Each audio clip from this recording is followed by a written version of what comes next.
Hi ನಮಸ್ತೆ. ಸಂಜೆಗೆ different ಆಗಿ ಯಾವುದಾದ್ರೂ ಸ್ನ್ಯಾಕ್ಸ್ ಟ್ರೈ ಮಾಡಬೇಕು ಅಂತ ಇದ್ದರೆ ಇವತ್ತು ಹಲಸಿನ ಬೀಜದಿಂದ ಒಂದು ಹೆಲ್ದಿ ಬೈಟ್ಸ್ ತಯಾರಿಸೋಣ.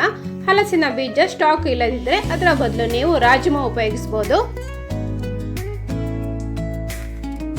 ಮೊದಲಿಗೆ ನಾನು 1/4 ಕಪ್ಪಿನಷ್ಟು ದಪ್ಪ ಅವಲಕ್ಕಿಯನ್ನು ಒಂದು ಬೌಲಿಗೆ ಹಾಕ್ಕೊಂಡು ಚೆನ್ನಾಗಿ 2 ರಿಂದ 3 ಸರ್ತಿ ತೊಳೆದುಕೊಳ್ತೇನೆ. ಚೆನ್ನಾಗಿ ತೊಳೆದಾದ್ಮೇಲೆ ಇದಕ್ಕೆ ಮುಳುಗುವಷ್ಟು ನೀರು ಹಾಕ್ಕೊಂಡು 10 ರಿಂದ 15 ನಿಮಿಷ ನೆನೆಸಿಡ್ತೇನೆ. ಈ ಸಮಯದಲ್ಲಿ ಬೇರೆ ತಯಾರಿ ಮಾಡಿಕೊಳ್ಳೋಣ.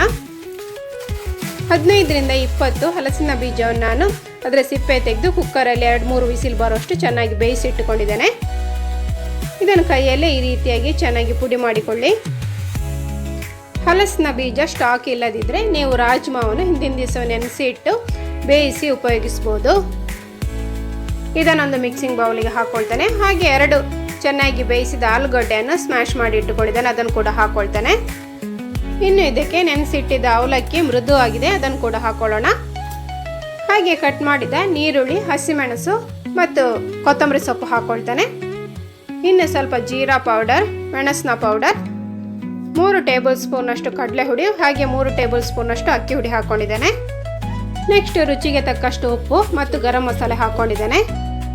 ಈಗ ಈ ಸ್ನ್ಯಾಕ್ಸ್ನ ರುಚಿ ಡಬಲ್ ಮಾಡಲಿಕ್ಕೆ 15 ರಿಂದ 20 ಬೆಳ್ಳುಳ್ಳಿ ಎಸಳುಗಳನ್ನು ಸಣ್ಣಗೆ ಕಟ್ ಮಾಡಿಕೊಂಡಿದ್ದೇನೆ. ಇದನ್ನು ಬೆಣ್ಣೆಯಲ್ಲಿ ಫ್ರೈ ಮಾಡಿ ಹಾಕ್ಕೊಳ್ಬೇಕು. ಇನ್ನು ಇದನ್ನು ಕೈಯಲ್ಲಿ ಚೆನ್ನಾಗಿ ಮಿಕ್ಸ್ ಮಾಡಿಕೊಳ್ಳಿ. ಅಗತ್ಯ ಇರುವಷ್ಟು ನೀರು ಹಾಕ್ಕೊಂಡು ರೊಟ್ಟಿಯ ಹದಕ್ಕೆ ಇದನ್ನು ಕಲಸಿಕೊಳ್ಬೇಕು. ಈ ಹದಕ್ಕೆ ಬಂದ ಮೇಲೆ ಇದನ್ನು ಸಣ್ಣ ಸಣ್ಣ ಉಂಡೆ ಮಾಡಿಕೊಳ್ಳಿ. ಆಮೇಲೆ ವಿಡಿಯೋದಲ್ಲಿ ತೋರಿಸಿದ ರೀತಿಯಲ್ಲಿ ಇದಕ್ಕೆ ಶೇಪ್ ಕೊಟ್ಟುಕೊಳ್ಳಿ. ಇದೇ ರೀತಿ ಎಲ್ಲದಕ್ಕೂ ಶೇಪ್ ಕೊಟ್ಟುಕೊಂಡು ಪ್ಲೇಟಲ್ಲಿ ಜೋಡಿಸಿ ಇಟ್ಟುಕೊಂಡ್ರೆ ಶಾಲ ಫ್ರೈ ಮಾಡಲಿಕ್ಕೂ ಸುಲಭ ಆಗ್ತದೆ. ಶಾಲ ಫ್ರೈ ಮಾಡಲಿಕ್ಕೆ ಒಂದು ಪ್ಯಾನಿಗೆ ನಾನು 6-7 ಸ್ಪೂನಷ್ಟು ಎಣ್ಣೆ ಹಾಕ್ಕೊಂಡಿದ್ದೇನೆ. ಎಣ್ಣೆ ಬಿಸಿ ಆದಮೇಲೆ ಒಂದೊಂದನ್ನೇ ಪ್ಯಾನಲ್ಲಿ ಇಟ್ಟುಕೊಂಡು ಬಂದು ಮೀಡಿಯಂ ಫ್ಲೇಮಲ್ಲಿ ಇದನ್ನು ಫ್ರೈ ಮಾಡಿಕೊಳ್ಳೋಣ.